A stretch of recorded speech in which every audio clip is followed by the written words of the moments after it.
to walking around the chapel. I think that the larger monuments are going to be along the road. Yeah, here. this is the high rent district, basically. The high rent district. That's how it works in cemeteries.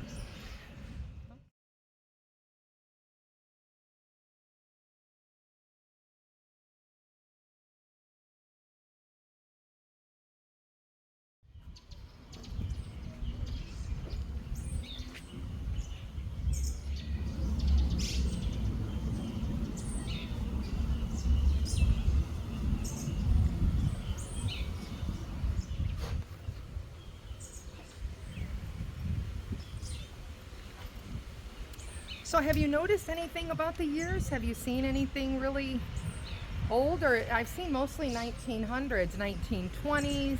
Yeah, so, I mean, they reuse these a lot, right? So some of the dates on here are a little more for a marble cemetery. So in the United States, by the time we get to the 1920s, granite has replaced marble. Okay. Right? But they're still, look at, this is a relatively new one. Feel this. Ah, yes. Yeah. So this entire monument is pretty new, or at least the top of it's pretty new, all right, compared to this one here. Mm-hmm. See how weathered that is? Yes. So that kind of surprises me, the use of marble. Still. But I guess, you know, in Cuba, where it's hard to get everything, maybe that's more, maybe they can get that more than granite. Well, it wasn't always hard to get everything. That's true. That's true. It wasn't always Well, hard this, to get like I said, everything. this It is was recent. This a is rich after. island. This is after 1959. Yeah. Yeah. So this is obviously, you know, Yes. and yeah. So maybe.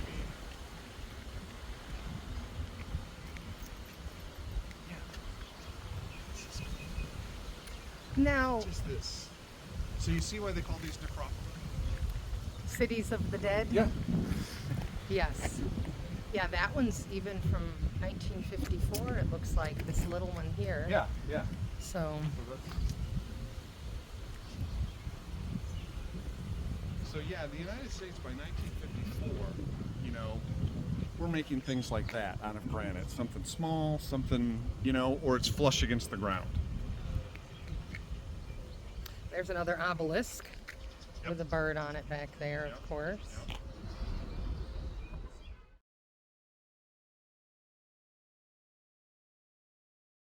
Hold Blah on. blah blah blah blah. Before we had morgues, what? Well, before we had morgues, they used to bring the bodies to the cemetery. There would be a receiving house somewhere. So one of these, you know, I'm just looking around at buildings, wondering if any of them are kind of receiving houses that are just, they don't use them anymore. Why does that one have a phone I sign have on no it? idea, but it's getting a picture. Dr. Henthorn was just wondering why all of these are built above ground. Like in New Orleans, we know that there's flooding, things like that, so that's why the cemeteries are above ground there. And I don't know. I don't know why they're all above ground here. It's an interesting question.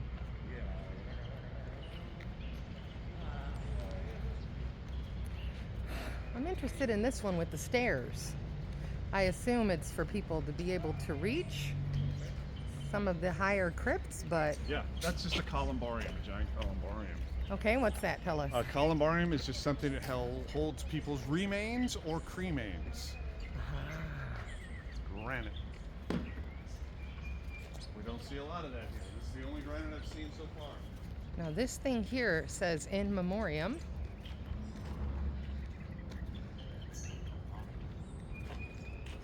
Which I was thinking was written in English, but it's probably Latin. I don't know, is it?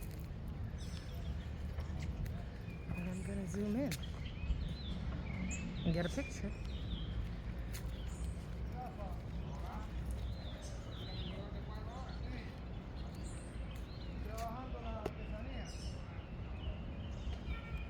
This is from 1898.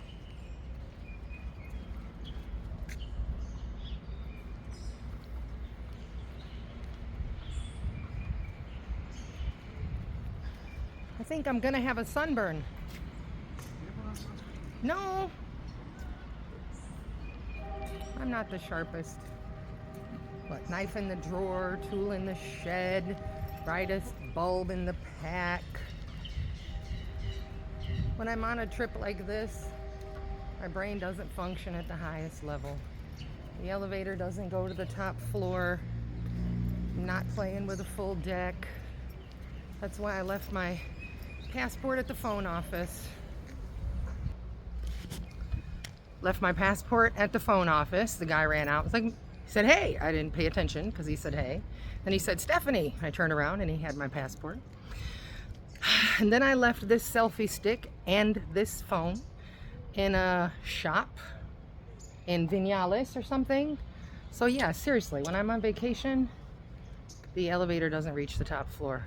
Luckily, everything was right where I left it. They brought back stuff. This is the monument to the heroes of the revolution, I guess. Is that what this is? What's it say up there? Momentico. Yeah, that is a monument to the revolutionary forces, absolutely. Yeah.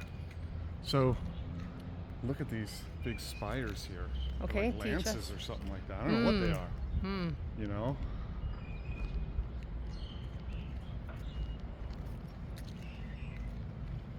I think it's almost time for us to be headed back. Yeah, it's 5 to 10, so we want to start walking back that way. I will probably end the videos here, but if interesting, I might come back on. But yeah, it's getting hot. My hair's falling flat, getting frizzy. And yeah, we'll be headed to the airport this afternoon.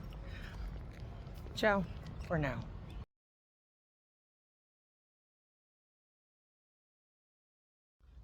Okay, we're going to this monument they call Milagros. The story is pretty sad, actually. It's a beautiful story, but it's pretty sad.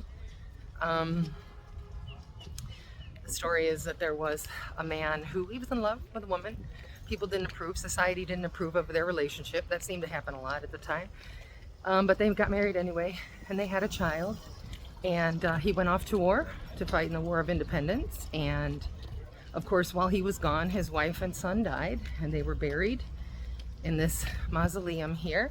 They buried her, and they buried their son at her feet. And he came to visit every day. And when he would walk up to the thing, he would walk up face forward, and then he would step back out. He would never turn his back on the monument.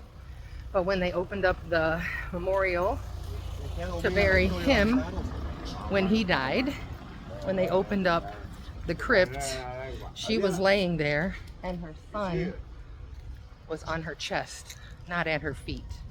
So they believe he was buried alive in those times. And but since that time, people have come here, petitions, and people say that miracles happen, that illnesses are cured, and the things that they wish for are granted if they approach and leave in the same way as her husband. And Dr. Henthorn and I, what kind of things would we wish for? Well, who do you know in the most need? Yeah, I mean Cuba. At this point, all of our people here in Cuba, I mean, of course, you know, what do I wish for? If I can wish for any peace in the Middle East, if God can even himself handle that.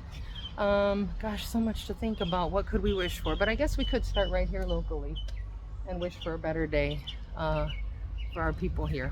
Okay, I'm going to turn this off. I'm not going to. Walking up to this. A su hijo y se iba de espalda.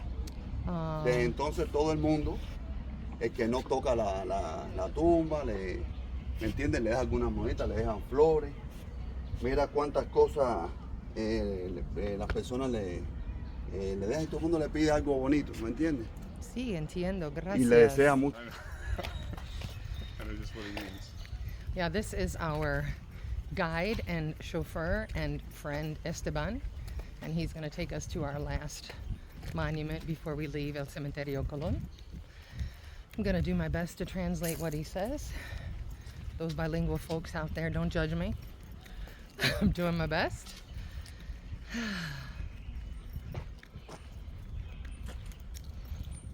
But he's trying to find this last particular monument.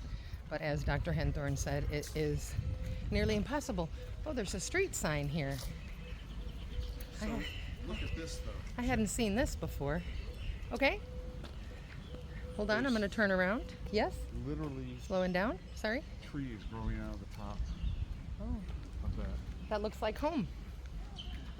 Like a little bit like Detroit.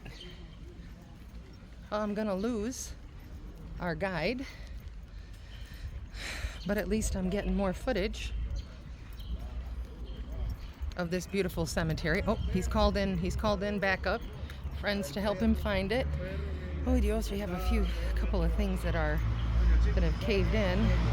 Dr. Henthorn would love to do some cemetery restoration here, monument restoration, if it weren't so hot. ¿A dónde? Okay, está bien. Voy a esperar aquí. Es que como hace rato no vengo, pero eso enseguida se localiza, eso está en esta zona. Okay, está bien. Vamos a esperar aquí en el... Sí. Ya me sigan mirando. Okay.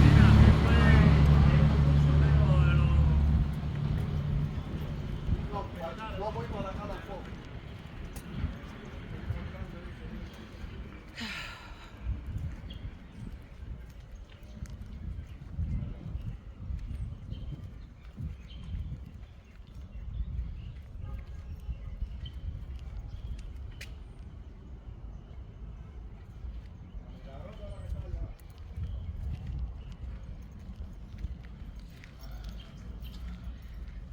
Well, this particular monument or grave site that we're going to is about man's best friend,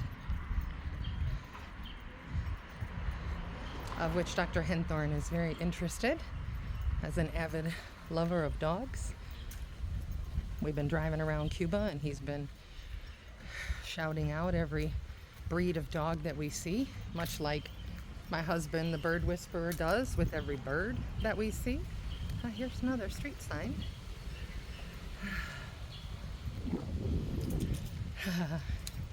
Our guide is over there. I'm trying to find it. As long as I can get in the shade every now and then, I don't mind.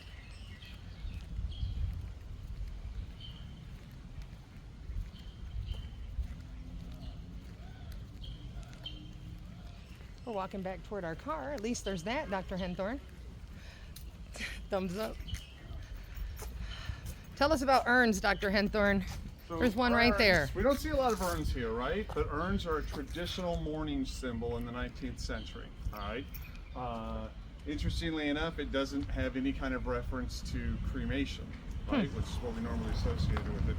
It was just something that reminded you of the dead. It's kind of a nod back to classical Rome, you know, or classical Greece, I should say, in a sense. Wow, he's way ahead of us. I think... No, I think we're going to do the opposite. Yeah, I don't think I'm going to catch up with him because we've been following him around for a while and I'm just getting hotter and hotter. So I'm going to stand right here in this shade and try to keep an eye on him until he gives me the signal to come that way. I think he's asking somebody else. Is my face red again already? A little bit, Dr. Henthorn says, because it's hot. What time is it? 10:30 in the morning? 10:30. It's a good thing we got out here early.